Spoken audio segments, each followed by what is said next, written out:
The ribbon had been white once. Now it was the color of old cream, softened by years of handling, its edges fraying where small fingers had worried the satin into threads. It hung from the wooden post outside the lending library. If 3 shelves of borrowed books in the front room of Eleanor Wynn's cottage could be called a library, and it moved with every breath of wind that came up the hill from the sea. Eleanor touched it each morning on her way in, not deliberately, not with ceremony, just a brush of her fingers across the silk as she passed, the way a person might touch the frame of a door they'd walked through 10,000 times. She did it now, in the gray light before the village woke, and felt the familiar softness under her thumb. Her mother had tied it there 7 years ago, the day they opened the first shelf to anyone who wanted to read. Her mother had been dead for 5 of those years. The ribbon remained. Inside, she set the kettle on the small iron stove and opened the shutters. The books needed air. That was what her mother always said, though Eleanor suspected the books were fine, and it was her mother who had needed the morning sea draft moving through the room, carrying the smell of salt and gorse and wet stone. The first shelf held 12 volumes, the second 19, the third 23, because Mrs. Hale had died in January, and her daughter had brought the whole box down without sorting.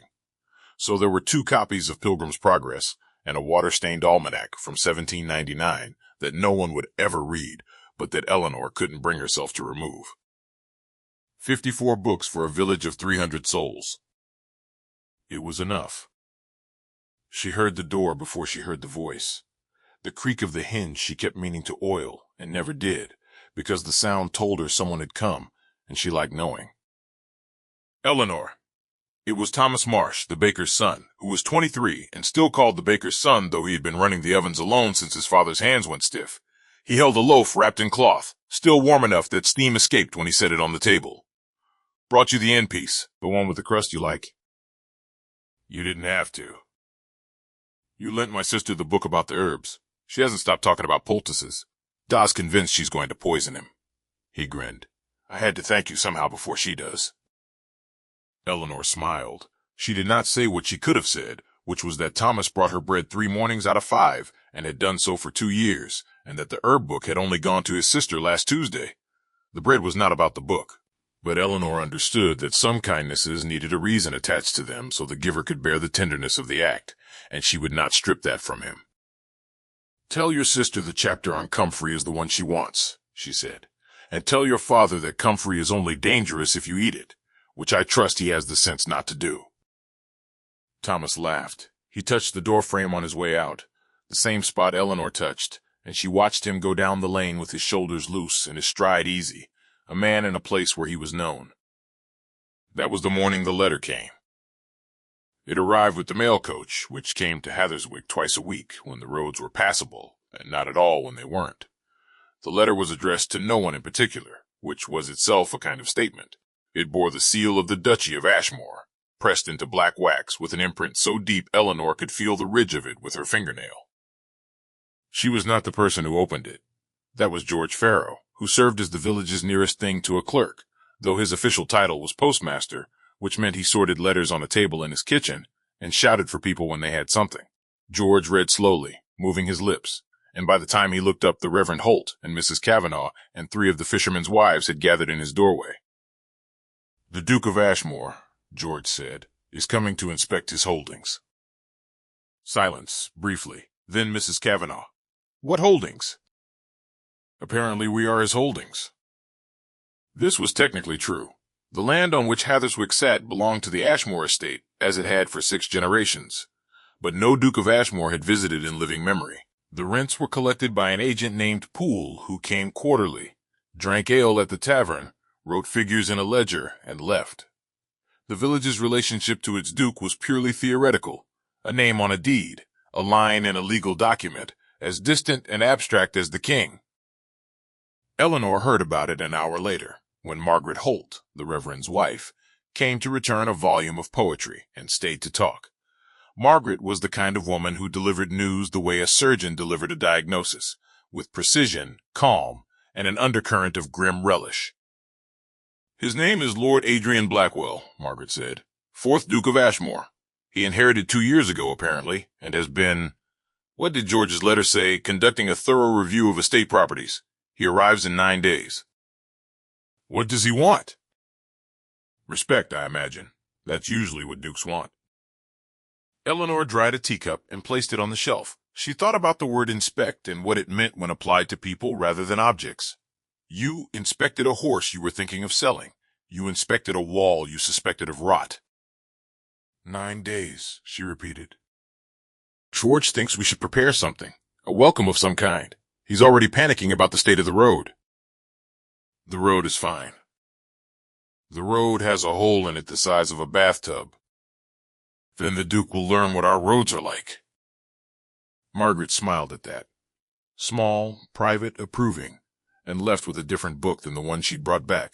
The 9 days passed the way days in Hatherswick always passed, with work and weather and the slow accumulation of small necessities attended to. Nets were mended. Bread was baked. Eleanor's lending library saw its usual visitors. The Marsh girl with her herb obsession, old Mr. Kettle, who came every afternoon to read the same chapter of the same nautical adventure, and who Eleanor suspected had memorized it years ago, but liked the chair. The cluster of children who sat on the floor Thursday afternoons while Eleanor read aloud because their mothers needed an hour of peace, and Eleanor needed the sound of children breathing in a story. She did not prepare for the Duke. There was nothing to prepare. She was not his tenant in any meaningful sense. She paid her rent to Poole, who sent it onward to wherever dukes kept their money, and in return she received nothing. No repairs, no improvements, no acknowledgement that the cottage existed, which suited her. Independence purchased through neglect was still independence. But she noticed the village shifting. George Farrow swept the front of his house. The fishermen retarred the pier, which needed doing anyway, but which they accomplished with a self-conscious urgency that suggested awareness of an audience. Even Thomas began shaping his loaves with more care, though he denied it when Eleanor raised an eyebrow at a particularly elaborate knot of bread. It's for practice, he said. It's beautiful. Don't read into it. She read into it. The village was not preparing out of loyalty to a man they'd never met. They were preparing out of pride, the fierce, quiet pride of people who had built something worth seeing and who, now that someone was coming to see it, wanted to be recognized for what they'd done without his help. On the morning of the 9th day, Eleanor woke early. She opened the shutters. She touched the ribbon. She put the kettle on. The morning was clear, which was unusual for October in Hatherswick. The sea was gray-green and calm, and the air smelled of turned earth and salt, and the faintly sweet rot of fallen leaves in the lane. Eleanor stood in her doorway and drank her tea, and watched the light come over the hills to the east, and for a moment everything was exactly as it should be, fixed, familiar, whole. Then the carriage appeared. She heard it before she saw it. The rattle of wheels on stone, the heavy clop of horses moving at a pace that suggested the road was worse than the driver had expected. Eleanor set her cup down and watched from the doorway as the carriage came around the curve at the top of the village. A dark, polished thing, black lacquer and brass fittings. The kind of vehicle that looked like it had been designed to announce its own importance. It stopped in the square, which was not really a square but a widening in the road where the tavern faced the chapel, and a stone trough collected rainwater for the horses that occasionally passed through. The door opened. A man stepped out. He was tall. That was the first thing she noticed, not as a judgment but as a fact. The way you notice the height of a mast or the depth of a doorway, registering scale. He wore a dark coat that fit him the way expensive clothes fit, with the quiet authority of fabric that had been cut to a specific body rather than altered afterward. His hair was dark, pushed back from a face that was sharp in the way of men who thought precisely and slept poorly. He looked at the village the way Margaret had predicted, as something that owed him recognition. George Farrow came out first. He'd been waiting, Eleanor realized. He crossed the square and extended his hand and said something she couldn't hear from her doorway, 50 yards up the lane. The Duke took the hand, briefly, correctly, and then turned to survey what he'd come to inspect. His gaze moved over the cottages, the chapel, the pier, the fishing boats beached on the shingle below the seawall. It was a thorough gaze, assessing. Not unkind exactly, but not warm. The gaze of a man cataloging assets. Eleanor went back inside and continued shelving books. She expected it would take time before the Duke reached her. The village was small, but George would want to show him everything. The new thatch on the tavern roof, the repaired seawall, the pier. And the Duke, if he was performing his role properly, would be obliged to look at each thing with the appropriate degree of ducal interest. It took 2 hours. She heard them before the door opened. George's voice, nervous and overloud, narrating the village like a man giving testimony, and beneath it a second voice, lower, with the clipped cadence of someone accustomed to being listened to without raising his volume. The hinge creaked. "And this," George said, stepping through, "is Eleanor Wynn's lending library." The Duke entered behind him. He had to duck slightly for the doorframe. Inside, he straightened and looked at the 3 shelves, the small table, the iron stove, the window that faced the sea. His expression was careful, politely neutral, revealing nothing. "A lending library," he said. "Yes, Your Grace." George was sweating. "Eleanor keeps it, has done for years. Everyone borrows from her. The whole village, really." The Duke's gaze moved to Eleanor, and she met it. She was standing behind the table with a book in her hands, a copy of Robinson Crusoe with a cracked spine that she'd been meaning to reinforce, and she did not set it down. She did not curtsy. She looked at him the way she looked at anyone who came into her library, which was with openness and patience and the quiet expectation that they would tell her what they needed. "Miss Wynn," he said. "Your Grace." "You run this yourself?" "I do." "And the village uses it?" "They do." He looked at the shelves again. She watched his eyes move over the spines, some leather, some cloth, some bare board where the binding had worn away, and she saw him calculating. Not the value of the books, something else. The fact of them. 54 volumes in a village of 300, maintained by a woman in a cottage with no funding, no patron, no institutional support. The arithmetic of devotion. "That's admirable," he said, and it was the right word, delivered correctly, and it meant absolutely nothing. Eleanor knew the sound of a compliment given to close a conversation. She'd heard it from the agent Poole. Very nice, as he walked past her shelves on his way to count something more quantifiable. "Thank you," she said, matching his tone exactly. Polite, complete, empty. Something shifted in his expression. A flicker, too brief to name. He was not accustomed to being matched. George, sensing the silence, began talking about the chapel, and the 2 men moved toward the door. The Duke paused at the threshold, looked back at her once, quickly, as if checking whether she'd moved, and then he was gone. Eleanor set Robinson Crusoe down. She touched the cracked spine with her thumb, feeling where the leather had split along a crease worn smooth by years of opening. She did not think about the Duke's eyes. She thought about the book, and how to fix it.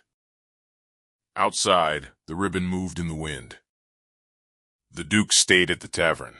There was nowhere else for him to stay unless he wanted to ride 3 hours to the nearest inn of sufficient quality, and apparently he did not, which surprised people. Mrs. Kavanaugh, who cleaned the tavern's 2 upstairs rooms, reported that he had brought very little luggage for a man of his station, 1 trunk, no valet, and that he had eaten the fish stew without complaint, which was either a mark of good character or evidence that he had never tasted good fish stew, and therefore lacked the basis for comparison. Eleanor heard these reports the way she heard most village news, through the library. People came in to borrow and stayed to talk, and by the end of the Duke's first day she had a reasonably complete account of his movements, his manners, and the precise way he held his teacup, which Alice Marsh had observed through the tavern window, and described with an anatomical specificity that suggested she'd been watching for some time. "He's not what I expected," Alice said. "What did you expect?" "Someone older, someone fatter, someone who looked more like a duke, I suppose." "What does a duke look like?" Alice considered this. "Like someone who owns things," she said finally. Eleanor thought about that after Alice left. She thought about the way he'd looked at her shelves, not at the books themselves, but at the fact of the books, the way you'd look at a campfire in a place where you hadn't expected warmth. She thought about the flicker in his expression when she'd matched his polite emptiness with her own. She did not think about him for long. There was bread to eat, and a spine to repair, and a chapter to prepare for Thursday's reading, and the ordinary machinery of a life that had been built without the permission or knowledge of any duke. He came back the next morning. Eleanor was shelving when the hinge creaked, and she knew before she turned that it wasn't Thomas or Alice or Mr. Kettle, because the step was wrong, heavier, slower, the step of someone entering a room they hadn't yet decided they belonged in. "Miss Wynne." "Your Grace." He stood just inside the door with his hands at his sides, and he looked different than he had the day before. Not in his clothes, which were similar, dark, well-made, unostentatious in the particular way that very expensive things managed to be. The difference was in his bearing. Yesterday he had entered performing an inspection. Today he entered the way people entered her library, uncertain what he was looking for, but aware that something here might provide it. "I wanted to ask," he said, "about your collection, how you built it." She told him. Not everything. Not the early years when her mother had walked 6 miles to the next village to beg for cast-offs, not the winter they'd nearly lost the cottage and the books with it, but the shape of it, how books arrived, as gifts, as inheritances, as trades, how Mrs. Hale's daughter had brought the box, how the fishermen's wives pooled pennies once a year to buy something new, and how Eleanor let them choose, and how last year they'd chosen a book of maps because Judith Tanner's boy wanted to see where his father's ship had gone down. She told him this plainly, without ornament, without appeal. He listened the way she imagined. He listened to estate reports, completely, with focus, but something around his mouth softened as she spoke, as if the muscles there had been holding a shape they no longer needed. "And you charge nothing," he said. "There's nothing to charge. The books aren't mine. They belong to whoever left them." "They're in your house." "They're on my shelves. That's not the same thing." He looked at her then with an expression she would later spend too long trying to name. It was not admiration. He'd given her that yesterday, and this was different. It was closer to recognition, the sudden sight of a familiar thing in an unfamiliar place, as if she'd said something he had once known and forgotten, and the remembering was not entirely comfortable. He left without borrowing anything. She didn't expect him to, but he paused at the door, and his hand rose, almost touched the frame, and then dropped. He walked down the lane with his shoulders slightly less rigid than the day before. Thursday came, and with it the children. There were 9 of them, aged 4 to 11, and they arrived in the overlapping, chaotic manner of children who had been released from obligation and were vibrating with the specific energy of organized freedom. They spread across the floor of the library like spilled water, finding the lowest ground, some cross-legged, some on their stomachs, one wedged into the corner between the shelf and the wall where she could see nothing, but seemed to hear better than anyone. Eleanor sat in her chair by the window with the book open in her lap. Today, it was The Tempest. Not the whole play, but the parts she'd chosen, the parts that sang. She'd been reading Shakespeare to Hatherswick's children for 3 years, translating as she went, stopping when they had questions, letting them argue about what Prospero should have done. She was midway through the second act when the hinge creaked. The Duke stood in the doorway. He did not enter. He saw the children on the floor, saw Eleanor in the chair, saw the book in her hands, and he stopped as if he had walked into something solid and invisible. Eleanor did not pause. She was in the middle of a sentence, Ariel's speech, the one about the sea change, and the children were listening with the particular intensity that meant they were seeing the thing she was describing, not just hearing it. She would not break that. So the Duke of Ashmore stood in the doorway of a cottage-lending library and waited while a woman with no title, no fortune, and no particular obligation to acknowledge him read Shakespeare to 9 children who did not know he was there. She finished the passage.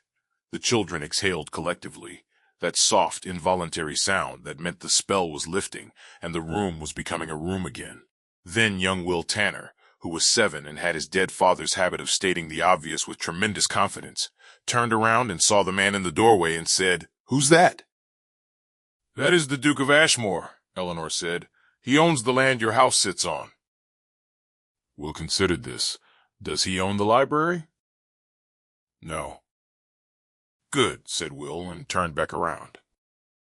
Something happened to the Duke's face. Eleanor saw it clearly because she was watching. A crack in the composure, brief and human. Not offense, not amusement. Something rawer, the experience of being weighed by a child and found irrelevant, and the startling realization that the judgment was accurate. He left the doorway quietly. The children didn't notice. Eleanor read another scene, and when the hour ended and the mothers came to collect their various offspring, she stood in the lane and watched them go, and she saw the Duke sitting on the stone wall by the trough at the bottom of the hill, alone, looking at the sea. He began attending the village, not inspecting it, attending it. The distinction was subtle, but Eleanor noticed because noticing was what she did. He appeared at the pier in the morning when the boats came in and asked questions about the catch. Not the volume or the revenue, but the method, the tides, the names of the currents. He sat in the tavern in the evening and listened to the men talk, and he did not steer the conversation toward himself, which was so unusual for a man of rank that Mrs. Kavanagh remarked upon it with genuine bewilderment. "He just sits there," she told Eleanor, "drinking his ale, listening, like he's trying to learn something." "Maybe he is. But what could he possibly need to learn from us?" Eleanor didn't answer that. She thought the answer was obvious, but she also thought it was something the Duke would have to discover without her naming it for him. He came to the library every day. Sometimes he browsed. Sometimes he sat in Mr. Kettle's chair. Mr. Kettle had shifted to the other one without comment, which was the most generous thing Eleanor had ever seen the old man do, and read. He chose oddly, not the histories or the philosophy she might have expected from a man of his education, but the practical books, the book of maps. The herb compendium Alice Marsh couldn't stop talking about, a slim, battered volume on the construction of fishing nets that had been donated by a widow in 1811, and had never, as far as Eleanor knew, been borrowed by anyone. "Why that one?" she asked, the third time he reached for it. He turned it over in his hands. "Because someone thought it was worth keeping," he said, "and I want to understand why." She felt something move in her chest at that, a warmth she hadn't invited. She turned away and busied herself with the kettle, and when she turned back he was reading with his head bent and the light from the window catching the edge of his jaw, and she looked at the ribbon through the glass instead. The moment came on a Saturday. It was market day, Hatherswick's version of it, which meant a dozen stalls in the square selling fish, bread, preserves, candles, and whatever else people had made or grown or mended.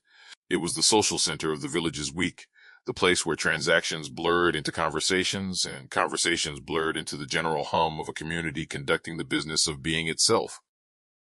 The Duke walked into it expecting. Eleanor could see it in his posture, the set of his shoulders, the way he positioned himself near the center of the square, to be received. He had been here a week. He had listened to their stories, eaten their food, sat in their chairs. He had done, by the standards of his class, an extraordinary thing. He had paid attention. And now, standing in the square on market day, he waited for that attention to be returned. It was not. Not cruelly. Not with malice. The village did not snub the Duke of Ashmore. They simply continued. Thomas sold bread. The fishermen's wives sold smoked herring. Children chased each other between the stalls. People called to one another, laughed, argued over the price of candles. The Duke stood in the middle of it, visible, present, titled, landed, and utterly peripheral. Then Eleanor arrived. She came down the lane carrying a basket of books, returns she'd collected during the week, plus 2 new volumes she'd traded for with a bookseller in Exeter through a chain of letters that had taken 3 months to complete. She walked into the square, and the village turned toward her the way a garden turns toward light. It was not a dramatic thing. No one stopped what they were doing. But the texture of the square shifted. Thomas held up a loaf. "The crust one, Eleanor, I saved it." And Mrs. Kavanagh waved her over to see a jar of honey from the new hives, and Judith Tanner pressed her hand and said quietly, "Will told me about the maps, thank you." The Marsh girl appeared at her elbow asking about comfrey dosages. Old Mr. Kettle, who spoke to almost no one, nodded at her from his bench. The village did not cheer. That would have been too loud for Hatherswick, too deliberate. What they did was include her, instantly, naturally, as if her arrival completed a circuit, and the current could now flow. She was the center not because she claimed the center, but because every thread of obligation and gratitude and habit and love in that square ran through her. The Duke saw it. Eleanor knew he saw it because she glanced at him once, briefly, and his face was open in a way she had never seen it. Stripped of performance, of careful composure, of the ducal expectation that the world would orient itself around his title. He was watching the village move around her, and he understood. She could see the understanding land. He did not own Hatherswick. He held the deed, collected the rents, bore the legal title to every acre of rocky soil and every stone of every cottage. But he did not own it. She did. Not through paper or law or inheritance, but through the slow, irreversible accumulation of showing up. Every morning, every Thursday, every time someone needed a book or a kind word or simply a place to sit where they would be known. His authority was written on a document. Hers was written on the village. He walked toward her. The crowd did not part. He had to navigate around Thomas's stall, step over a child sitting on the cobbles, excuse himself past Mrs. Kavanaugh, and by the time he reached her, he had been made to move through the village in the way the village moved through itself, without deference, without shortcut, without the assumption that his path would be cleared. "Miss Wynne," he said, and his voice was different. Lower. The clipped authority was gone, replaced by something she almost didn't recognize because she had never heard it from a man like him. Certainty. "I've been trying to understand," he said, "why this place works, why it holds together. I've visited 11 villages on this estate, and none of them are like this. None of them have what this one has." "And what does this one have?" He looked at her. Not at the square, not at the stalls, not at the people who had turned to watch, because they were watching now, not with hostility, but with the calm, evaluative attention of people who knew exactly what was happening and were waiting to see if he would get it right. "You," he said. The words sat in the air between them. Eleanor felt the warmth again, the one she hadn't invited, and this time she did not turn away from it. "I came here expecting to be respected," he said, "because of my name, because of the deed, and I have spent a week learning that respect is not something I can bring with me. It's something that lives here, in those books, in that ribbon on your door that I asked Thomas about, and he told me was your mother's, and that no one has removed in 5 years because they consider it theirs too." He had asked about the ribbon. Something broke open in her chest, quietly, the way ice breaks on a pond in early spring, not shattering but releasing, the water beneath finally free to move. "I don't need you to respect me," he said. "I need to earn what you've earned, and I don't know how, but I would like to learn, if you'd let me." The village was listening, not hiding it. Thomas had stopped selling bread. Mrs. Kavanaugh had set down her honey. Even Mr. Kettle had turned on his bench. Eleanor looked at the Duke, at Adrian, at the man who had ducked through her doorframe and read a book about fishing nets because someone had thought it was worth keeping, and she felt the full weight of what he was offering. Not love, not yet. Something harder and rarer. Surrender. The willingness to enter a world where his title meant nothing and begin from the ground. "The library opens at 7, she said. "You can start by fixing the hinge." He smiled.